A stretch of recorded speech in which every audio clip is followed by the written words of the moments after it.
Woke up this morning, got myself some good breakfast. Today, I ate chicken and zucchini, fried some up, and then sauteed some, and then made an omelet out of that. It's pretty good. Got this new kind of food that I heard about, which is funny. Heard about it. It's called Batarga. I saw it on a disc golf vlog with Andrew Zimmern on another disc golf vlog. It's this salmon roe. Maybe it's not salmon, but it's a fish roe. And then they salt it and dry it, and it's freaking amazing. It's loaded with flavor. And I tried just a little piece of it, and then I found that you can grate it onto food, and it just adds this awesome freaking umami salty flavor. Really good. So yeah, so then I got that going and got some water, and I was gonna try to throw some discs before I left town today, and that's not really gonna happen because it's looking like it's gonna rain, and I don't want to be out in the rain. Yuck. Kind of windy. It's been supposed to rain. I don't know. It was really hot last night. Very humid. Like something's gonna happen. And yeah, hopefully get this humidity out of the air. I don't know. I don't deal with humidity too well. At least my sinuses don't. And yeah, I just had something on my mind because I've been a musician pretty much my whole adult life, pretty much, and doing gigs. And the one thing that you want with something that works is you want something that works. That's first of all. If you're going to sing and you want to grab the microphone and you want people to hear your voice singing, you want it to work. You want it to freaking work. You want it to, when you grab the microphone and you sing, you want it to make sound. You don't want to make any extraneous noises or anything. You don't want to look like a fool. And I mean, imagine if the microphone is, you've seen the videos of when the microphone failed on stage, that sucks. So main thing, that's a rare thing, for those top professionals, but they do it because they buy good, reliable gear, and that's what they do. So, and I will have to say, I've in the last probably, 10, 12 years of my life at least, if not longer, maybe, yeah, I've been playing a lot more, I suppose 10 years, more acoustic gigs where I play acoustic guitars and have them amplified through a system and a speaker system, and I have my voice amplified through the speaker system, and I've tried out different guitars, and the one I remember I tried out, I had an Ovation. I think it was a Celebrity Deluxe. It was one of the thinner ones, not the thinnest. And I had I had an Ibanez. I had a Fender, like a cheaper Fender, cheaper Ibanez. And when I say cheaper, I mean like $600-700, that range. I stepped up into this $900 Martin I bought, which is a cheaper Martin actually. And had that for a long time and played a lot of gigs on that. Actually had it refretted at least one time, if not twice. Great sounding guitar and very, very reliable. The first one I had wasn't. The first one I had a battery compartment problem where the battery would stick on the inside of the 9-volt battery would be in a little pouch, and it would be on the inside of the battery affixed with Velcro, but over time, the glue that glued down the Velcro came off the wood, and it ended up being where I ended up, and then the wires that came from that, there was wires that affixed that battery to the pickup module, the amplification module, and those wires were short, so every time the battery would come off the guitar, it would drop and it would catch and it would pull those wires out, and it wouldn't just pull the wires out, it wouldn't pull the plug out, it would pull the wires out, so it ruined it. So I had to do a lot of on-site repairs to that before gigs and very, very stressful, because well, having a backup is always good, but you don't always have time for a backup. You didn't have one. So I'm just saying that design was bad, because I put the same pickup in it. It was a Fishman system. This was the Fishman system that Martin put in, but then Fishman came out with their own. I don't know if they did upgrades to it or had heard about the problems. They made a longer, thicker cable, and better connections on that, so that problem was pretty much gone, and they fixed it, and it was good. And I played many, many gigs. I still have that guitar, and if I ever need to use it, I'll use it. Guitar I had around that, I tried getting some vintage Martins, not vintage, but like I got a 90s Martin, and put that pickup system in, actually put a LR Baggs system in it, and that was really good. And yeah, it all worked. So I mean, and that worked. The LR Baggs was fantastic. Very simple, and it always worked. I've never ran into a problem, other than the battery going dead, but at least when the battery goes dead on those, it'll kind of start fuzzing out a little bit, and you'll think like, okay, well, I got a little bit of time. I probably have till the end of the set, maybe, but then I got to change that battery. And then, and they would last, months. And then I got I had a little bit more money, I remember, a few years back, and like, well, I want to get just a nice new guitar that's really solid, really new, just nice and new, all brand new, not some used thing. Just get it new and get the best one. What do I need to get? And I went over to the guitar shop and had the guys tell me about Taylor guitars, and they're like, they're a great guitar. They're built to the highest specifications. The wood that they use, the way that the necks work on them, is if the necks ever end up getting warped or anything happens, the neck breaks or anything like that, they can be replaced on the guitar, because it's technically a bolt-on construction. But it's very kind of an ingenious, their little way of doing it. And they came out with this new thing called V-bracing, and it's a different way of bracing the top of the guitar. It's supposed to accentuate your sound. I mean, I saw the videos. They had some guys that were amazing players play them, and they're like, wow. And the player's like, wow, it's so cool, and like, okay, well, I got to get one. So I picked one up, and I played it. I thought, this thing is pretty cool. I thought it played nice. It had a good action to it, and I checked out a lot of them. And this is the one that I liked. It seemed like it was pretty good. And I remember plugging it in for the first time through my PA system and being very underwhelmed and wondering. And there was a little pickup system. The pickup system on the bridge had 3 little adjustment Allen screws. They're very, very tiny Allen screws, and I ended up trying to learn how to adjust those. And I mean, I tried the adjustment, tried the different. They give you treble, bass, and then a volume for the tone sculpting on it, and tone controls, and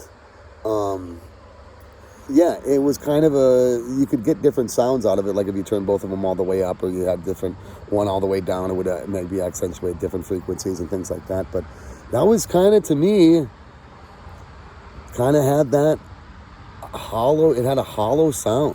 And I'd heard the sound before in recordings, and I've heard it from live musicians playing guitar. It's the kind of sound that when you hear it, you hear the sound, but then it's like there's no of the body to it. It's just, when I mean body, I mean like the feeling of when you're playing it. Like, that's what I mean, like the feeling of like that, what I'm putting out of it when I'm playing the note it's getting into it, right? So then I ended up just not liking it. And it really kind of came to a head. I was playing a wedding reception down in Florida, and for my cousin, and we were down there, and I was playing, and the gig went great, and I played great, and it's like, but I couldn't get this guitar to, like, I worked so hard to get the guitar to be like loud and present and like full and just getting it out there, because it was intense. And the harder I played, it seemed like the worse it got. And I had other problems with it where the batteries, when the batteries, by the way, on a Taylor, I don't know the system that I had. It's the one with the 9 volt that goes by the end strap pin, on there. The one that goes from there, that ended up being a bad deal, because it just ended up being, I don't know, it was,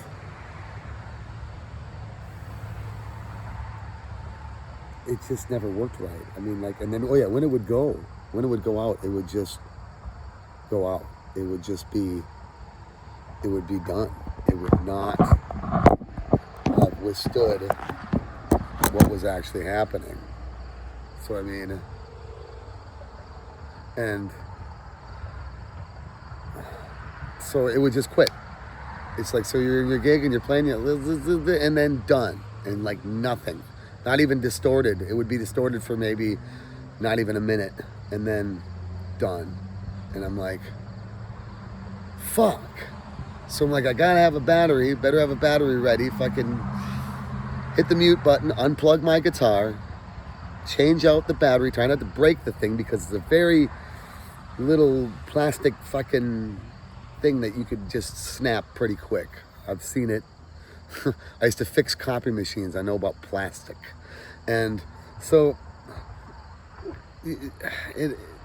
anyways, I got and I never heard anything but on the internet, and like and you know, and from people playing, oh my god, Taylor guitars, oh my god, they're dots. When I got my Taylor, that was it for me. You know, I'm like, I don't get it, man. As a true professional, I'll call myself that. I will call myself that, a true professional, because that's what I do. That's how I get paid for things. That's how I got the money to buy this phone to record this video on, and which I got on Gazelle. And so then I ended up going, okay, maybe it's me, and I wanted to try to. Then I went back to my other guitar, my Martin, and I'm like, I'd much rather have this. It doesn't play quite as good. It's older, you know, but the sound that I'm getting, and just, the sound first of all, and then just the reliability of it second of all. And reliability should be first, but you need a good sounding instrument or else it sucks. You don't want to, it's not as fun, at least not to me. And so I ended up hearing about things, and I actually saw an acoustic guitarist named Tommy Emmanuel perform at the Fargo Theater, and I'd heard about him, so I had an expectation of him, and I've seen his videos, and it's, my God, amazing. And he's from Australia, and he plays these guitars called Maton guitars, and I saw him perform, and I couldn't believe his sound. It was, I mean, his playing was, it didn't matter what, I mean, he could sit in a room with you with any guitar and just blow your freaking mind, because he's unbelievable. It's great.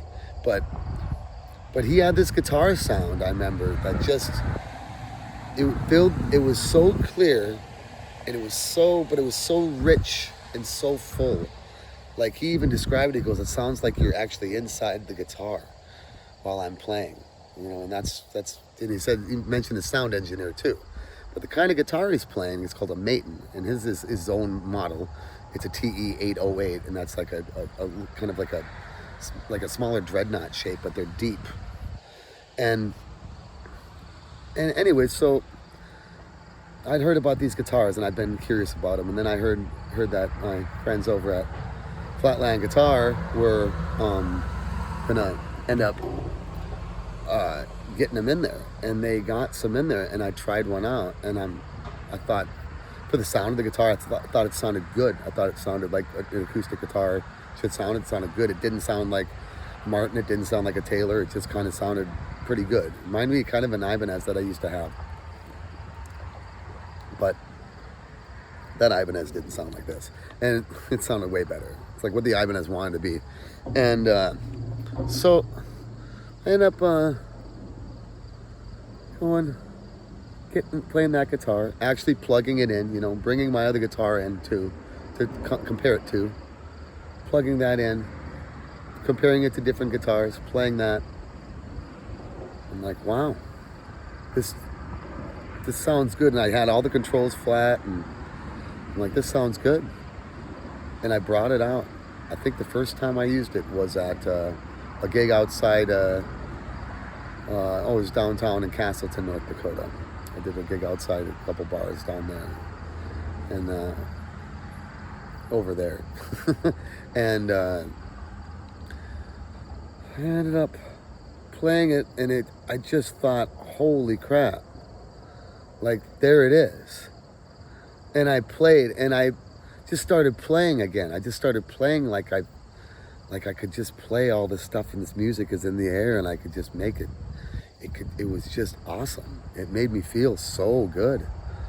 And knock on wood, I'm not trying to knock one particular brand here, but I've even played other guys' Taylors and things like that. I think that they're really overpriced, and they really tear at the heartstrings of a middle-aged man, or a middle-aged man wanting to buy a guitar for their young son or daughter, or grandkids, whatever. I mean, but and it's because it's a show of status. They're really nice. They are expensive. If you got money, hey, got a Taylor. Whoa, they got a Taylor. God, they spent money on that. God, look at that top on that. That is gorgeous. It's definitely they're real awesomely built guitars, and I think they're probably going to last a long time. I'm just saying, for just a regular dude trying to make some money out playing gigs, don't waste your money. Spend it on something else, and don't buy all these fucking acoustic pedals and shit. You don't need that stuff. I mean, if you got a good preamp on your mixer, it should be fine. You got a little EQ on that. Main thing is to have the EQ on the actual unit. That's what I think. So at least you can sculpt your tone before it even hits the mixer, which is the best way that you can get a change in sound to make things sound right.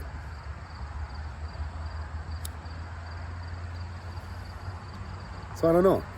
That's just kind of what I wanted to talk about, because it makes it seem, when you take something that's a name brand thing, and you end up having the feeling of what that is. It's like, I remember when Paul Reed Smith guitars came out, for electric guitars, that was a big thing. I remember I was in a band with a guy that was just gaga for him. This is when I was in my 20s, and he really liked them, and he had some, and he loved them. But the way that they did it is that they would have this model of a guitar, and then they would do this to it. They would say, well, it's this model of guitar, but it's got 24 frets instead of 22 frets. Or this one has this style of pickups instead of this. And they would only make like so many of this style of guitar, like that. And it would just change one thing on it. They changed the finish, or ooh, this one's made of this wood. They only made so many of these, and that, they did that constantly. So what, it was like having like Beanie Babies, for like, or whatever you want to collect. Any collector. It was a big collector thing. It's like, hey, wow, that's a nice Taylor. And like, let me tell you, Taylor, same thing. Taylor does the same thing. Paul Reed Smith, Taylor, they do, oh, this is our anniversary one. Look at this. We put this little cut in the wood for your arm. Oh, look at that. We didn't do that on all of them. We just did them on these. These are master builds. These are perfect. And you go, oh, well, how much are those? They're about double the price of a same guitar with, probably a little bit more expensive wood. And it's like, oh, okay, well, I want that. And they hold their value. So other guys want that, so you go and sell it. Yeah, you can sell them. I mean, you can have them. It's almost like, I don't know, it's worse than used cars. But I mean, like, you can it's a more collectible thing. Yeah, and I've never been a guy to buy a guitar to have it because it's a a collector's item, where it's something that I want to just, have people know that I have it, and they go, oh, he's got that, pretty cool. I've never been like that. I've always been, what can I have that's gonna work? Because I played in a band that was high stress. It wasn't like, sometimes you play in bands and people kind of care and they kind of don't, and it's going okay. Hey, maybe have technical difficulty, have the I don't know, do a bass solo or something. I don't know, do a drum solo. I don't know. We'll get this figured out. At least that's what I did in $3 Molly. And even then, I was always trying to keep it going at some point. But I play in this band called the Johnny Home Band, and that band goes. And the shit's, when he points at you and you're supposed to do something, it's your time to do it. You gotta fucking do it. And if you don't, it's painful and it sucks and it grinds the show to a halt, and Johnny is upset and he has to do something different than he wanted to do, which is not what you want to do. So first of all, I'm letting the guy down when my equipment is not working properly, and second of all, I look like a freaking fool. And so I've never been about like, wow, let's take this guitar out, I don't know. You gotta test them out, man. You gotta think of all the situations, and you can if you've never played a gig, and you probably never want to play a gig on guitar. That's fine. I'm only talking about me, so don't worry about. It's like, well, I like my guitar. I sit and play it at home, and I think it's great. Yes, absolutely, and that's great. Or I play for my friends, or I do recording, whatever it is. But I'm talking about freaking live music. I'm talking about being in front of people, being on a stage, where you gotta have it freaking work. And that's what I worry about. And I think overpriced garbage is fucking overpriced garbage, and I'm sick of it. And people keep buying it.